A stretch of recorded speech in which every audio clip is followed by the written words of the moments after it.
नमस्कार. आज आपण एका अतिशय रंजक आणि महत्त्वाच्या विषयावर बोलणार आहोत. Option buying. रिटेल ट्रेडर्स कायम या जाळ्यात का अडकतात आणि त्यांचं नुकसान का होतं? यामागे असे कोणते यांत्रिक आणि मानसिक सापळे आहेत जे अगदी बेमालूमपणे आपल्याला उद्ध्वस्त करतात? चला तर मग या संपूर्ण प्रक्रियेचं एक सविस्तर विश्लेषण करूया आणि यामागचं खरं कारण शोधून काढूया. सर्वात मोठा प्रश्न, ऑप्शन बायर्स नेहमी अपयशी का ठरतात? बघा, ऑप्शन्स मार्केट हे ना खऱ्या अर्थाने एका चक्रव्यूहासारखं आहे. या चक्रव्यूहात नवीन ट्रेडर्सची वाट पाहत 3 वेगवेगळे शत्रू दबा धरून बसलेले असतात. आणि गंमत म्हणजे हे शत्रू फक्त मार्केटमध्ये नसतात, तर कधीकधी ते आपल्याच डोक्यात, आपल्याच विचारांमध्ये लपलेले असतात. तर आज आपण यामागील नेमकी कारणं काय आहेत हे अगदी मुळापासून समजून घेणार आहोत. सुरुवात करूया आपल्या पहिल्या खलनायकापासून. अपयशाचं पहिलं आणि सर्वात मोठं कारण म्हणजे एक पूर्णपणे यांत्रिक शक्ती. हा ऑप्शन खरेदी करणाऱ्या प्रत्येकाचा सर्वात मोठा आणि छुपे रुस्तम शत्रू आहे. याला आपण ऑप्शन्सचा सायलेंट किलर म्हणू शकतो. का? कारण तो कोणताही आवाज न करता अगदी गुपचूप तुमच्या खिशातील पैशांवर डल्ला मारतो. हे काम इतक्या शांतपणे चालतं की नवीन ट्रेडर्सना याची साधी भणकही लागत नाही. आणि या सायलेंट किलरचं नाव आहे टाइम डिके. सोप्या भाषेत सांगायचं तर वेळेनुसार होणारी मूल्याची झीज. जशी जशी एक्सपायरी जवळ येते ना, तसतसं तुमच्या ऑप्शनचं मूल्य आपोआपणी सतत कमी होत जातं. हा टाइम डिके असा खतरनाक शत्रू आहे जो तुमच्या पोर्टफोलिओवर तेव्हाही हल्ला करत असतो जेव्हा मार्केटमध्ये अजिबात काही हालचाल होत नसते. म्हणूनच म्हणतात, ऑप्शन बायरसाठी वेळ हाच त्याचा सर्वात मोठा शत्रू आहे. हे किती भयानक असू शकतं याचा विचार करा.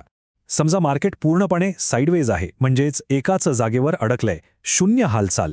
तरीही तुमचं ऑप्शन प्रीमियम एखाद्या उन्हात ठेवलेल्या बर्फासारखा वितळत असतो.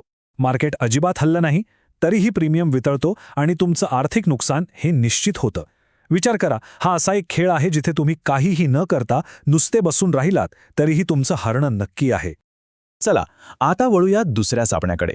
हा आपला दुसरा खलनायक आहे, स्वस्थ ऑप्शन्सचा फसवा सापळा.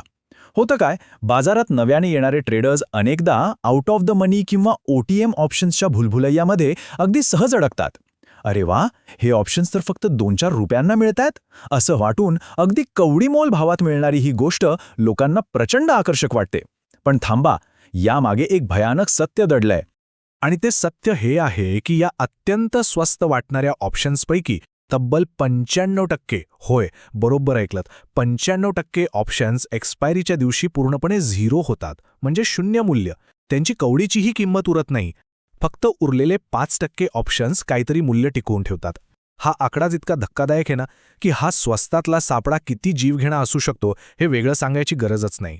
यावरूनच एक अतिशय कडक पण अत्यंत गरजेचा असा इशारा या विश्लेषणामधून समोर येतो. स्वस्त मिळतंय म्हणून कचरा खरेदी करणं थांबवा. होय, केवळ 2-4 रुपयांना मिळतंय म्हणून भविष्यात शून्य मूल्य असणाऱ्या गोष्टींमध्ये गुंतवणूक करणं म्हणजे आपला कष्टाचा पैसा अक्षरशः पाण्यात टाकण्यासारखं आहे. खरं तर हे वाक्य प्रत्येक ट्रेडरने आपल्या ट्रेडिंग डेस्कवर मोठ्या अक्षरात लिहून ठेवायला हवं. आता आपण तिसऱ्या आणि सर्वात घातक अशा सापड्याची चर्चा करूया. मगाशी मी म्हणालो होतो ना की काही शत्रू आपल्याच डोक्यात असतात. हा खलनायक बाहेरचा नसून तो ट्रेडरच्या मनातीलच एक अंतर्गत शत्रू आहे. याला आपण भावनिक ट्रेडिंग किंवा ट्रेडिंग सायकोलॉजी म्हणतो. ऑप्शन्स मार्केटचा वेगच इतका प्रचंड असतो ना की त्यावर मानवी मन ज्या पद्धतीने रिॲक्ट करतं, त्यातूनच हा तिसरा धोका निर्माण होतो. बघा, हे कसं काम करतं ते समजून घ्या. ऑप्शन्समध्ये अतिशय वेगवान हालचाल होते. मार्केट एका क्षणात फिरतं आणि ट्रेडरला अचानक लॉस होतो. हा एकच लॉस एका अतिशय घातक अशा साखळीला जन्म देतो. तो लॉस भरून काढण्यासाठी लोक रागाच्या भरात लागोपाठ ट्रेड्स घेतात, ज्याला मार्केटच्या भाषेत रिव्हेंज ट्रेडिंग म्हणतात. आणि याचा शेवट काय होतो माहितीये? दुपार होईपर्यंत त्या ट्रेडरचं संपूर्ण कॅपिटल अक्षरशः साफ होतं. भावनांच्या आहारी जाऊन केलेला हा विनाश टाळणं खरंच अत्यंत कठीण असतं. मग आता असा प्रश्न पडतो की या 3 अत्यंत क्रूर खलनायकांचा सामना करायचा तरी कसा?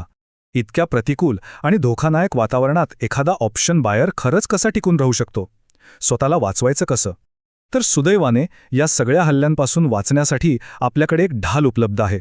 आणि या ढालीचे काही महत्त्वाचे नियम आहेत जे आपण आता थोडक्यात पाहणार आहोत.